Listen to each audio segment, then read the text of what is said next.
This is the Western Conference podcast hosted by your boy, Big Body Cisco. There he is.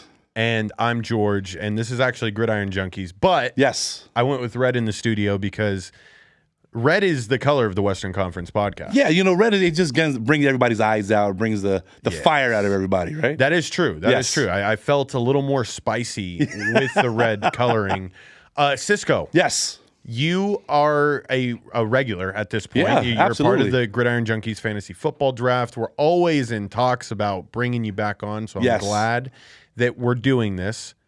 You were just in New Zealand. Yes, I was out in New Zealand doing a Homelands Festival out there and, you know, still keep tabs on football. They don't really care about American football out there, so I had to watch the game through my phone through some bad internet, but they don't care. They care about rugby only out there. Okay, I was going to ask you that. Like, what really dominates? Is it rugby? Yeah, rugby. Rugby's on every channel. And it's like old rugby. It's like, you know, ESPNU. It's like the classics, like they're playing rugby classics. Yeah. Fuck that.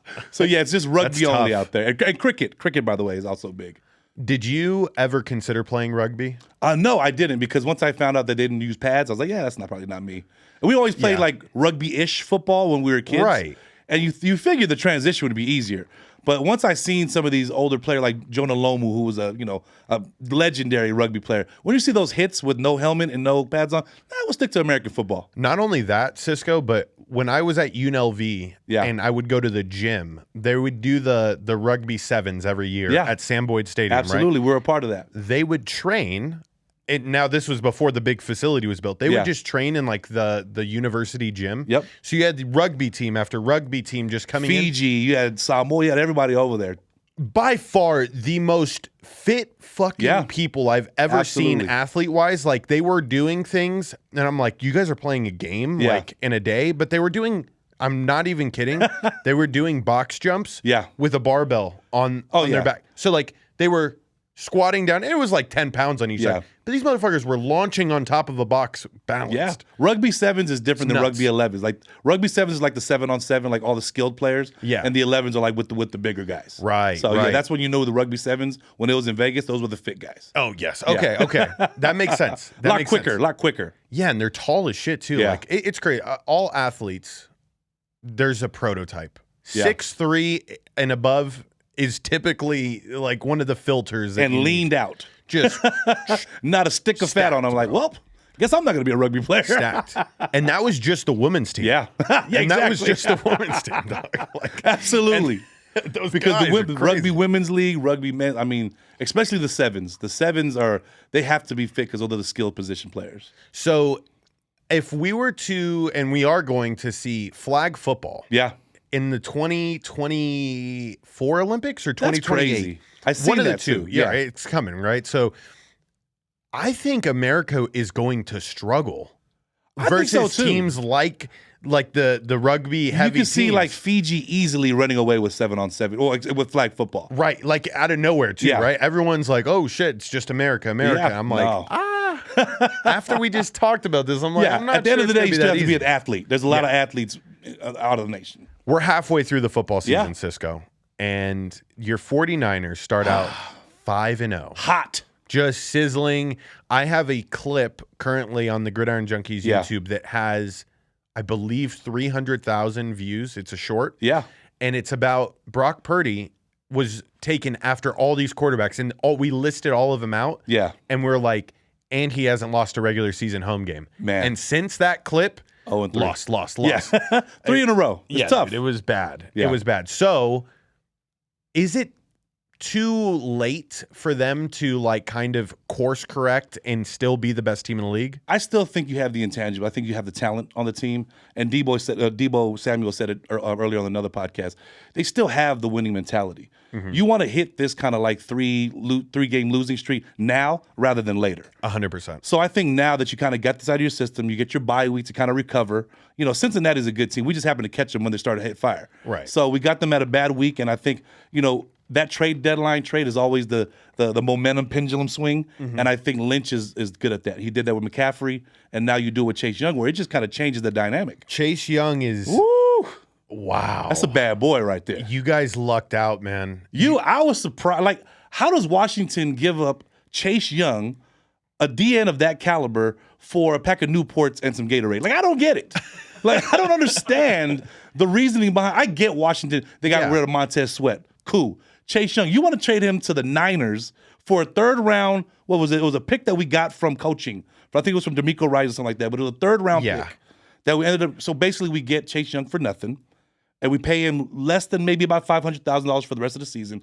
You can't tell me that's not going to be in our favor when we already have a D-line who are made of all first and second rounders. And that just goes to show the importance of that position. Yeah. And the Commanders, I think, they were put in a spot where they have to make offensive moves. Yes, absolutely. Because there was multiple weeks where the Commanders were putting up like 3 points. Yeah. And they were like, tough. Well, damn it, we need a good offense. Yeah. We need a clear house if we want to pay some really – because the Commanders will ring chase. Yeah. It's Magic Johnson's in the building. Oh, yeah, absolutely. So there's Magic's entire game plan is like, well, you just get the best players, guys. Yeah. It's not that fucking hard. Exactly. He has a winning mentality. Yes. So the 49ers, I am going to pull up their schedule right now. But what has been the biggest surprise from you, like player-wise, that you're like, this dude's performing really well? Player-wise for me is Ayuk. Obviously, I think he's been a big X factor for us. Like, when Debo's not there and when Debo's there, because when Debo draws a double team,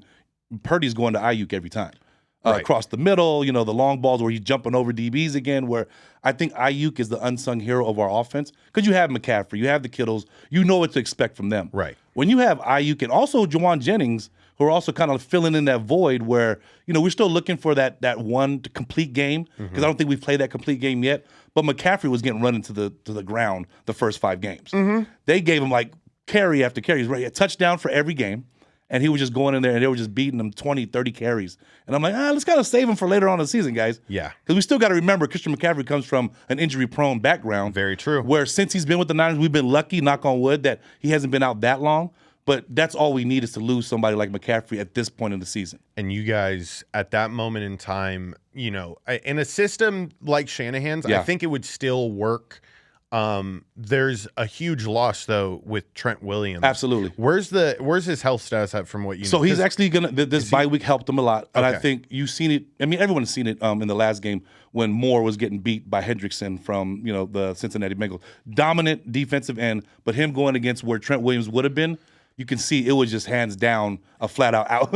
He beat him every play. Every single play, you're like, damn, there's pressure there. There's pressure there. And they were getting to Purdy. And, the thing about Purdy, everyone's putting Purdy behind the 8 ball right now. We knew he was this irrelevant quarterback. It was like, you guys got to think. Purdy, I feel like the concussion he got in the game before Cincinnati still kind of lingers. And I think, I'm not saying and making an excuse for Purdy, but I still think he's our guy.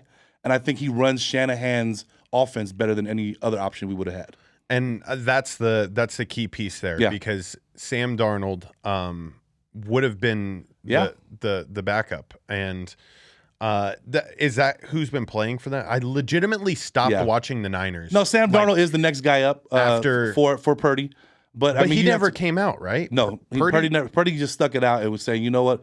They made the concussion protocol right before game time, so he was able to go. And there was really no real excuse for him not to play. He was going to clear that concussion protocol and be ready to go. So now the thing to identify is winning the division still a possibility, right? Yeah, well, especially we go first place without even playing a game. So we're in our bye week, currently in second place. Seattle loses, and now we're up to first place again. So, I mean, that's a win-win for us. I was really hoping for me as a sports bettor to see Seattle stack up another. Like if Seattle beats the Ravens, right? Then I know odds makers in Vegas, it may not have been a drastic change, but they would have had to put the Seahawks as the favorites to win the division. And that number that you'd have got for the Niners to win the division would have been like 3-1. Yeah.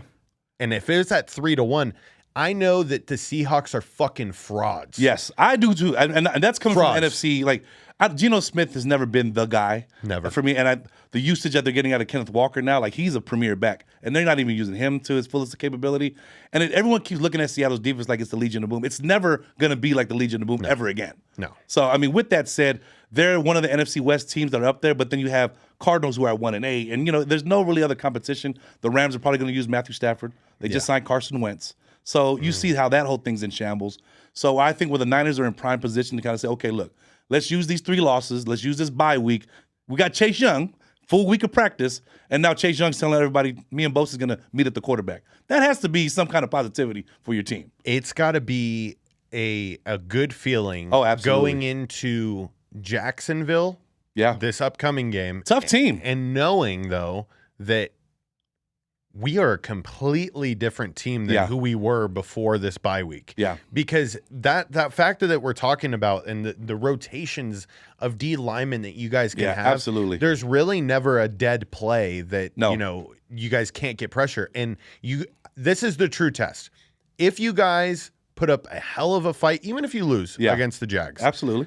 Because they're a very good team. Yes. But if you put up a really good fight against the Jags, it's going to just remind me that, okay, the 49ers are still that team that can get hot at the right time. I think the elephant in the room has to be addressed. It has to all boil down to Wilks, our defensive coordinator. I think he's been a big part of why our defense has been successful. He sends, a lot of games during. He needs to just send our guys, let Bosa do what Bosa does. And he's sending them on, eats and teas and all these. On first and second down, you got zone coverage where, me watching the Niners for the last 5 years and kind of knowing what, Saleh did and what DeMeco Ryans did. Like, they were on the sideline with their players, getting them hyped and everything. Wilks is in the booth. That's a problem. So Wilks in the booth. When you're in the booth as a defensive player, you don't really respect it too much where he's calling down the plays to Warner and he's calling down, like, be on the sideline. So I'm hoping this week and this bye week, all the players say, hey, Wilks, we got Chase Young. You have no excuse not to be a successful defense. So now, if you're not on the sideline with us and we're not balling how we should be balling, now it's on you. So I think the pressure's on Wilks for sure. I mean, that's tough shoes to fill. Yeah. Biggest defensive coordinator, spot change. Oh, yeah. You see what year after year. Yeah. You have Saleh head coach, DeMeco Ryans head coach. Now you walk into you have the pieces. You have the Bosas, you have Dre Greenlaw, who I think is another unsung hero. Oh, yes. And you talk about our D line. Like, our DB's is suspect, granted, but we're starting to get some healthy younger guys that are coming back. Where I think with a healthy D line, you can kind of take a little bit of the pressure off of the DBs. But still, the key to success to win against us is 3-step drops, quick passes. Trying to get out of that D-line's face. Yeah. So that's where we're getting exposed, and I think that's where Wilks is also getting exposed. So it'll be very interesting to watch the way that they try to rush the passer moving forward. Because if you are doing those creative type of things, and the thing that I've heard from Sean Merriman's mouth, I even heard it from Talanoa's mouth when he came on your Western Conference podcast. Simple is better. Always. You gotta not have the guys overthinking their assignments and just see ball, go ball. Yeah. You know what I mean? Just flow with it. Sean will tell you, see ball, go ball is always, especially when you have a unit what we have. Studs. If you have Bosa and then Randy Gregory was another good addition, pinning their ears back every down instead of saying, okay, eats and tees. Those are when the end goes first or the tackle goes around, or tackle goes first and the end goes around. Those work sometimes, but Wilks has not been hitting on those. I mean, we have yet to sack the quarterback how we used to last year, and I think it's his schemes. Yeah. He's having the DBs bail out early, and it's just the scheme. When you watch and you think about all these highlights from sacks, very rarely is it coming off a stunt. And when it is, it's one of oh, that was a great play. It's mostly one-on-one. TJ Watt. Yeah. Literally every TJ Watt highlight, beating a guy around the edge. Every time. Myles Garrett, amazing with the hands. And he did it against us many times. Oh, my God, yeah, dude. That game was brutal, too, but that was just goes to show where these D linemen are getting one-on-one matchups, which we're not getting. I would love to see Armstead. They're going to take the double teams. Kinlaw and everybody in the middle. Hargrove. We bet a lot of money for this guy from the Philadelphia Eagles. Let them take the double teams and let our ends go one-on-one with these ends and let the tight end chip. Yeah. Because we're going to get there 80% of the time. You keep letting us do that. There was a thing that was written on the back of DeMeco Ryans' play call sheet last year when he was on the sideline. And it legitimately took up a thick portion of a piece of paper, right? Because the motherfucker only had 8 plays. He's why? Only 8 stunts. Yeah. Why am I I'm not going to waste just empty sheets here. Let's just write a nice big saying get after that ass or something. The defense, not too many defenses in the league can just say, unless it's a secondary issue. Yeah. They know that they're going to get exposed if you go one-on-one press coverage. Yeah, and you got Talanoa running blitzes when it's the worst time to run a blitz. And when you have him running a blitz, you leave everybody on an island, and they're one-on-one coverage. So when you're doing that, we're getting burned. And when you get Amari Cooper getting, they're converting third downs against us.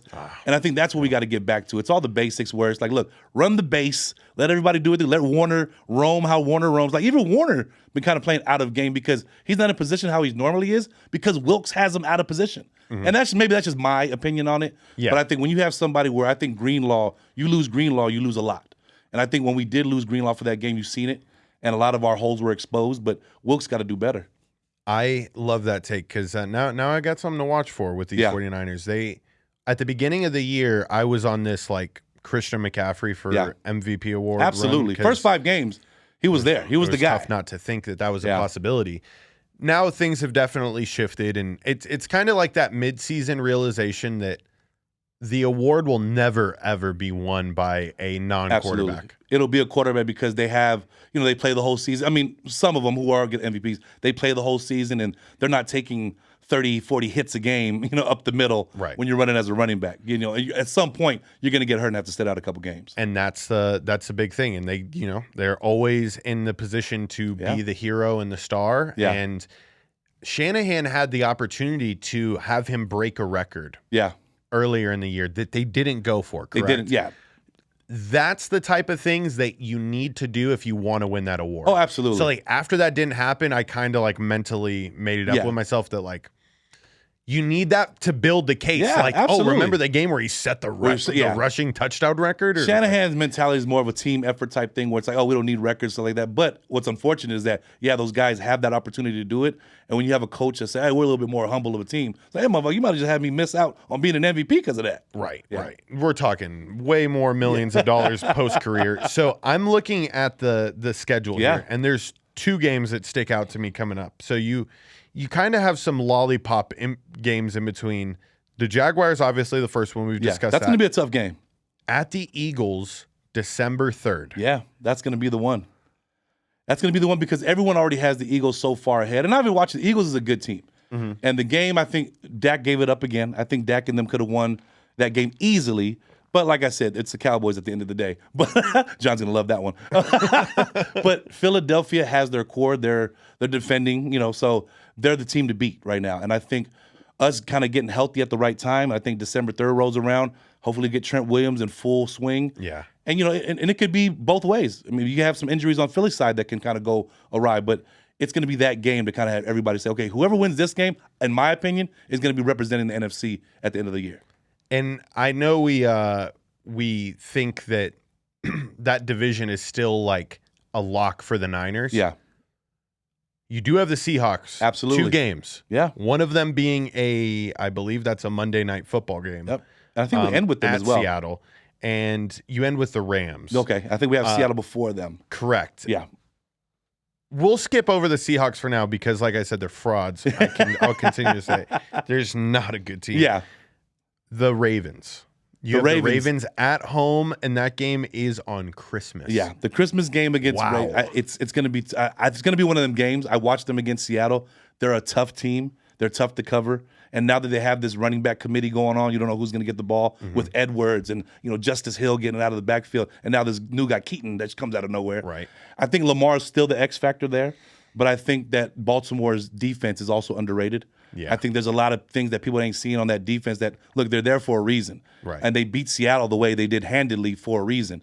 And I think, if you can't cover Mark Andrews, you have the kid in Zay Flowers that's out there just doing his thing. So it's going to be tough. I think that's going to be another test for us, but I think it's that Philly game and that Baltimore game that's going to kind of dictate our season going forward. I agree. I agree. So as a Niners fan, and I need you to be like real with yourself here. Yeah, absolutely.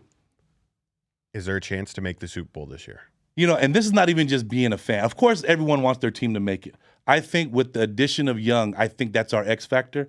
If we can get that defense hitting on all cylinders with Young as one of the main guys, come on, you got Hart. I mean, I don't need to tell everybody who we have on our D-line. If you guys win the dude off. Oh, yeah, exactly. Yeah. We win on paper. On paper, we're the guys. Yes. But if Wilkes can get that unit playing how we have the capability of playing, we can go to the Super Bowl. And I'm saying because we have to do the bare minimums on offense at that point, but then bare minimums with Christian McCaffrey and Debo and Kittle, bare minimums is a little bit more than other teams. Right. So I think if you can get that defense, I think always defense wins championships. And I'd still go to this day where I say, if we can have the best defense in the league, we can go to the Super Bowl. And that's what's going to dictate it, because if we can't and Wilks is still doing the same shit that Wilks does, we're not going to go nowhere. We're going to go sit there right on the couch and kind of say, hey, Seattle, what do you got? What's for dinner? But I think that's going to be because no one's going to make a change right now. Obviously, Shanahan's going to stick with Wilks, and I don't know what he's going to take as far as play calling goes for the defense. But I would like to see Shanahan say, hey, Wilks, come down on the sideline with us, talk with your players, kind of get with your players. You know, you have a core here in this D-line that's unstoppable on paper. Right. Can you do something with it?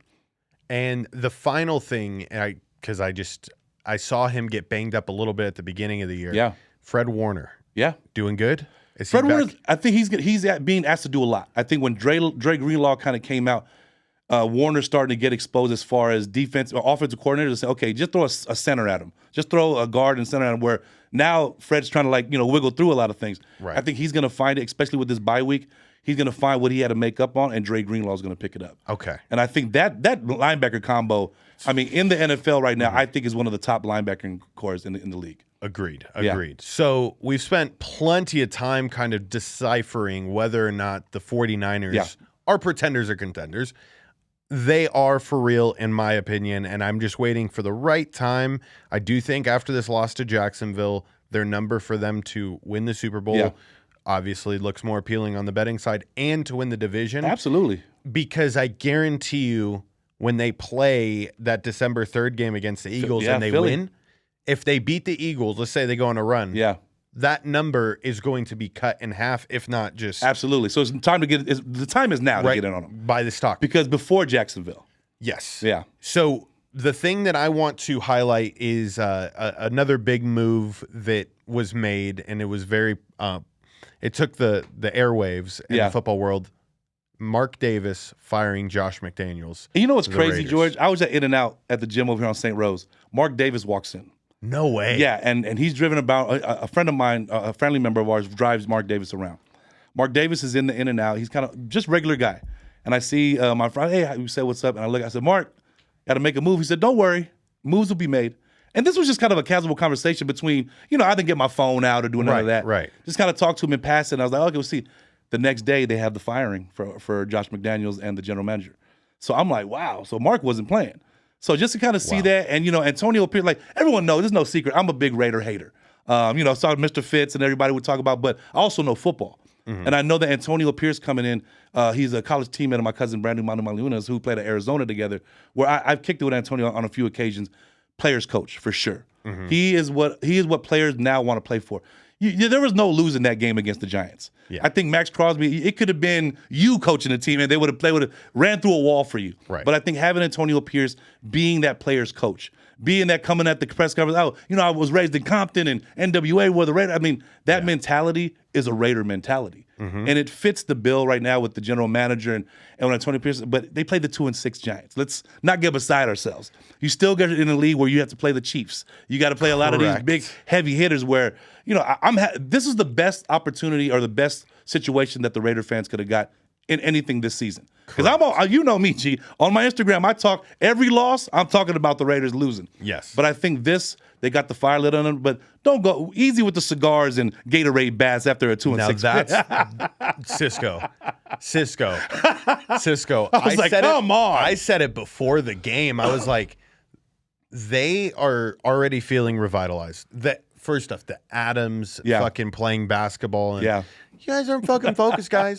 Like the Josh McDaniel impersonation on point.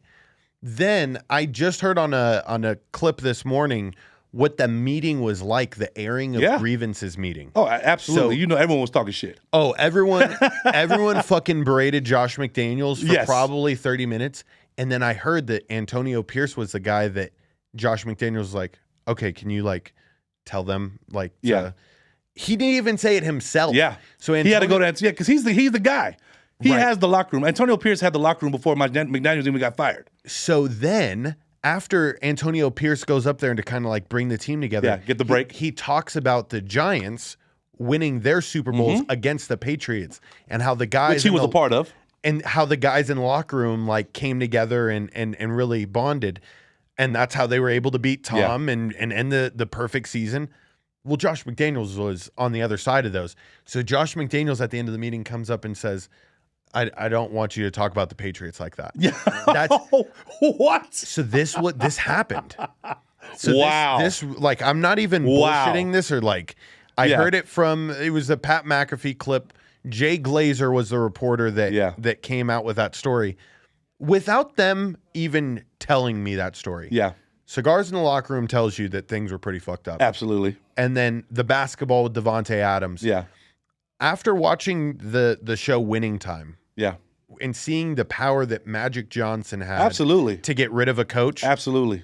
Oh, I can only imagine what these players were saying to Mark Davis, saying, get this motherfucker out of here, dude. Yeah. Well, everybody's seen it with the frustration of Davante Adams.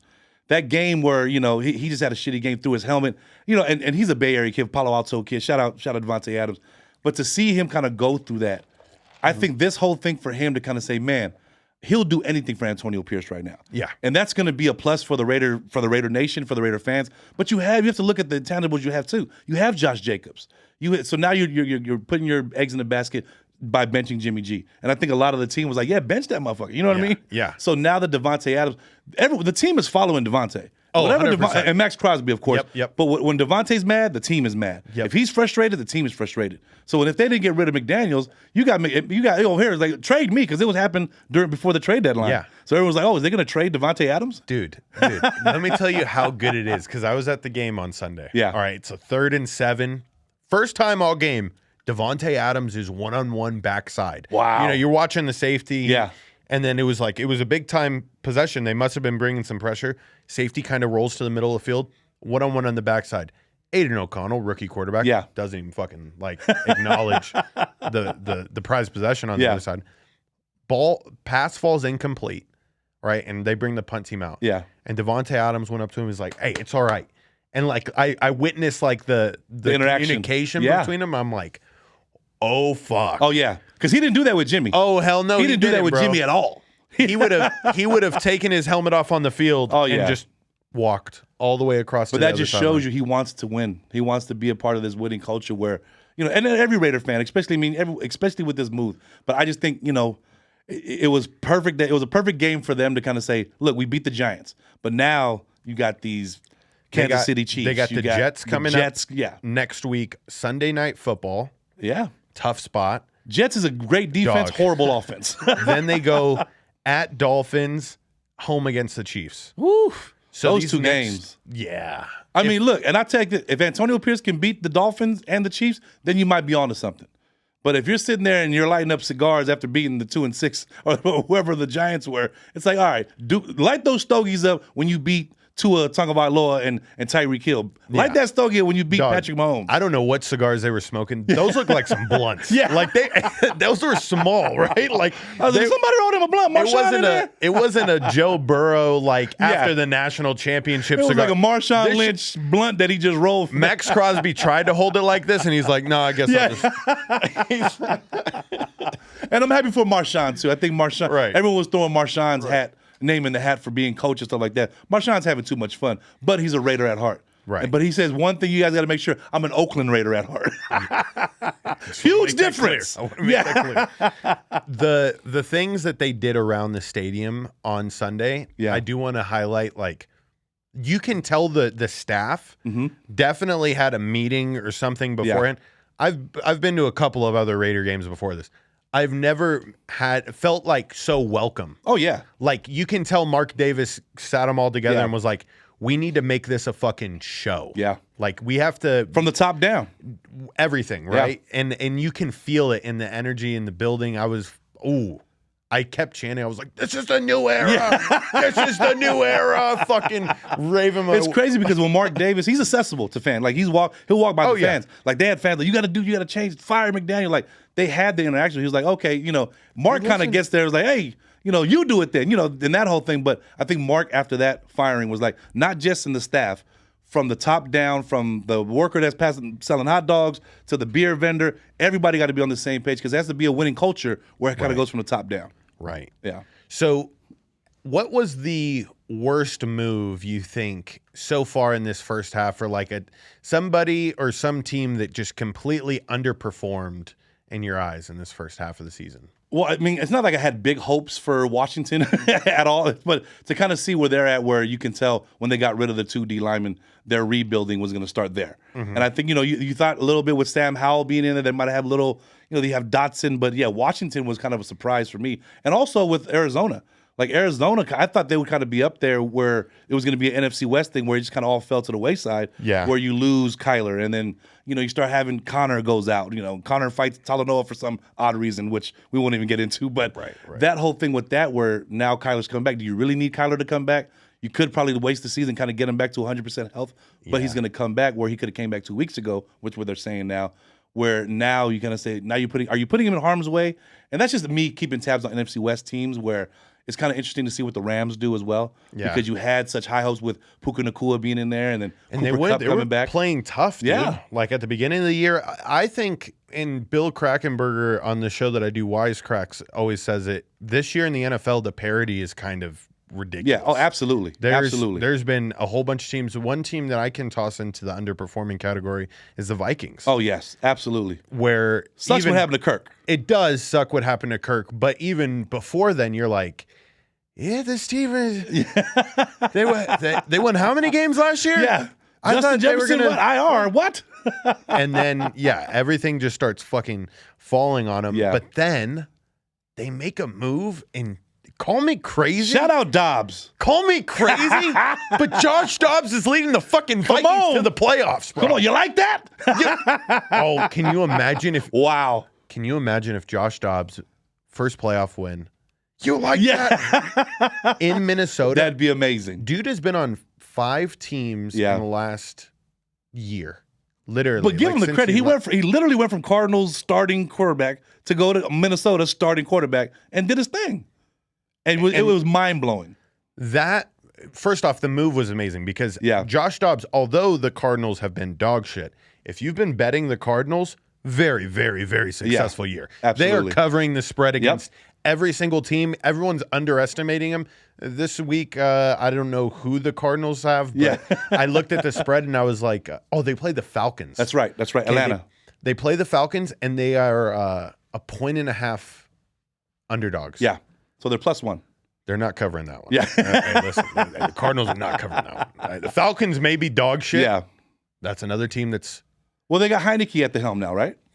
Yes, they have Heineke, which I like. I think they should have done that from the beginning of the year. Desmond Ridder should be examined for point shaving. Yeah, absolutely. Well, the whole organization. 6 turnovers in 2 weeks. Yeah, and then you kind of got to investigate the coach. I just found out that Arthur Smith's dad's the FedEx guy. Yes. And I was like, wait a minute, he don't need no money. Dog, I was like, this is a hobby fire for him. Yes. Fire him. Like, first off, listen, you're not getting a salary. Yeah, exactly. Like, it's okay. Like, come on. Like, some of the moves that he's been making, like Bijan Robinson has been an explosive player. Then all of a sudden that game, he has a stomach ache. It's like, come on. There's something going on. Yeah. Yeah. I think the something going on is sometimes it gets to be a little too much for these young kids. Oh, yeah. Like, too much pressure, too much too soon. Bijan Robinson is making more millions than his age. Yeah. Like, exactly. That's a pretty fucking tough spot to be in. So now you also have the weight of the city on your shoulders. Yeah. And I think Arthur Smith, there's just some teams that just can't get out of their own way. They're one of them. Yeah. Glad they're in my division. Exactly. You have a couple of, you have a lot of easy teams. Yeah. But I feel the same way as a Saints fan that, like, the Saints, a team that in your eyes, have they underperformed or overperformed? I think are they right what they're you thought? Exactly where I thought they would be. Okay. I think with Derek Carr coming in there, I think, with Alvin Kamara coming back from his suspension, I think they've been exactly where I thought they would be. Still have a strong defense. Mm-hmm. And I think if Derek Carr could put a few passes back together and the offense together, they can win the games that they should be winning, but they're losing. He said if he could put a couple of passes together, he's an NFL quarterback. You fucking better. And Derek Carr can't do it, bro. He's obviously had this stigma about him, but I'm like, some passes I'm like, what are you doing? Like, you have Olave, you have Michael Thomas, you have weapons. Then you got Taysom Hill that's knocking on the door like, hey guys, I can play quarterback too. Here's the thing. If we didn't have Taysom Hill, the Saints may not have won a game this year. Man. If I'm being honest. Yeah. And definitely an X factor. I made a point earlier in the year that I was getting frustrated that Taysom Hill was our only successful option. Like, I'm like, we have some of the best talent in the league. Alvin Kamara, Michael Thomas, like you said, Chris Olave. I'll throw in a Rashid Shaheed, who's been going off. Lights out. Why is Taysom Hill going in at quarterback and we're like in the red zone? Like, can't we work? Exactly. Does our offense not score touchdowns if Taysom Hill isn't getting the snap? It's like when you have Madden, you have that one play that you know you're going to score on. You're like, just put Taysom in there. You know? No. Any time we're inside the 5-yard line, Taysom Hill's going in. Yeah. And I'll tell you right now, it's either I probably wonder if they call the play Taysom left, Taysom right. Yeah. Because that's all it is. Yep. It's Taysom left or Taysom right. When you got somebody like Kamara that can do what Kamara does, like, he's a PPR monster, you know. But if you're not using him to his fullest capability, you're kind of like, oh, throw Taysom in there. It's like, wait, now the cohesionness is all off, especially when Carr gets going. Because Carr will get on a little run, then all of a sudden he'll go tumbling down. Yeah. I think we have a big offensive coordinator problem. Yeah. You know, because one of the things that happened in a little intricacy in the insights of the Saints and the way that I feel, Derek Carr yelling at our offensive coordinator on TV, where it was caught on the sideline. You see Derek Carr like visibly getting angry at the offensive coordinator, and I'm like, you aren't Tom Brady, motherfucker. Exactly. Or yelling at the receivers when his pass was nowhere near the receiver, or he was trying to say you were supposed to be there where the ball was at. That pass specifically, Cisco, he yelled at him. That ball landed. You know how there's a white line on the sideline? It landed on the other side of the white line. I was trying to read his list. I was trying to think he was saying you were supposed to be there, but I'm like, where? Out of bounds? Like, was that where you're supposed to be? And then he has like the balls to like fucking like yell at the OC. I'm like, and this is where I wish Jameis Winston was a little controversial. Yeah. Because you figure in a post-game press conference, he gets asked it every week. Yeah. Jameis, so like, how you feeling about our offense's production? One of these weeks, I wish Jameis would have been like, yeah, no, eventually it's going to be like, we're going to realize that I could be big country over there. Jameis don't know what's going on. He's just over there like, we want to win? Like, Jameis. Dude, he's that meme of him explaining Alvin Kamara. He's like, you were here. Man, you gotta such a talent. But I'm like, oh, come on. He's like a bag of bricks. And I'm like, come on, Jameis. Get in there and do what you do. Throw 30 interceptions. Yeah. But still get them down the field. Yeah. I just want him to start, like, just not dressing up, like, in a football gear. Yeah. Like, maybe, like, Saints mascot gear. At this point, he's looking like Byron Leftwich. Like, he's like the quarterback coach at this point. Shit, dude. I was like, hey, Byron. Oh, shit, it's Jameis. How you doing? He's just all of a sudden one day going to start wearing visors. Yeah. Like, on the clipboard. Sweats. Yeah, exactly. Quarterback tag on his arm, so he's good. Cisco. Yeah. The fantasy football league that we're in. Oh, man. Okay. Great league, by the way. Thank you. Great league. What makes it great? I think it's everyone's still competitive. I'm in like 5 leagues, and like when there are 2 leagues, when you have like the bottom half where they're just not making moves anymore, it's kind of like. But in our league, you got everyone making moves. Yeah. And then you got like our GM of the year, Angelo. He's gonna make moves for you if you're not. Shout out Angelo. So he's gonna make your move for you, but he's gonna tell you when you do make a move whether it was good or bad. Yeah. There's no need for the app to give us like trade grades. No, absolutely not. We got Angelo. We have Angelo that's already assessing that for us. Oh yes, trust me. When I'm thinking of a trade, he'll message me like, "Wait, did you just hear what I'm thinking of?" Cisco, he's the only GM that I've ever seen in fantasy football that's legitimately thinking about week 14 right now. Oh, absolutely. Like absolutely. He planned for week 10, which we're in right now. Yes. When you're nicknaming every player every week, and then you got to nickname the people you picked up off waivers, I'm like, Angelo, you are a G for that. Yes. Can you imagine how his like fantasy players feel? Oh my God. Like they're like, man, our GM, he's like the Mark Cuban of fantasy football. All of them got PS5s. Yeah, exactly. They all drive Lambos. Because actually, at the beginning of the year, I thought he was just getting all Raider players. Because then he started to learn about it more as long as we went along. And then he's becoming, he's our GM with he's going to let everybody know what they're doing. Oh, yeah. And now. Good guy, by the way. Oh, I mean, there's very few humans in this world that I've met that I'm like, first off, amazed by the story. Yeah. I mean, absolutely. To be a survivor and I made a joke to you in the back where he was like, yeah, mornings don't really work the best for me, and because I'm low energy. Yeah, I'm like, wait, what? I'm like, Angelo, I've never seen you. Low energy. I hate to see you in the afternoon. Yeah, like, what? No. I actually kind of want to see what an 11 a.m. show is. but he brings a nice little flavor. He Absolutely. Last week. All right, I know we're staying on Angelo right here, but it's funny. I'm the commissioner, so I can approve or reject trades. Last week, I see Angelo trade with my dad. Yeah, 2 players, right? Angelo's also a GM of my dad's team. Yeah, at this point. helping him. Yeah, exactly. He's got the login. Yeah. So like my dad went from worst to like he's like climbing the rankings, right? Yes. I approved a trade between Angelo and my dad, aka himself, and my dad wins and Angelo loses. Like I felt like I didn't know how to feel. Like, how do you lose a trade to yourself? I'm like, wait a minute. He lost his own trade. But it's man. Yeah. He's a great person. If you don't have a person like that in your fantasy league, oh man, it could be a boring league. Dude, fast too.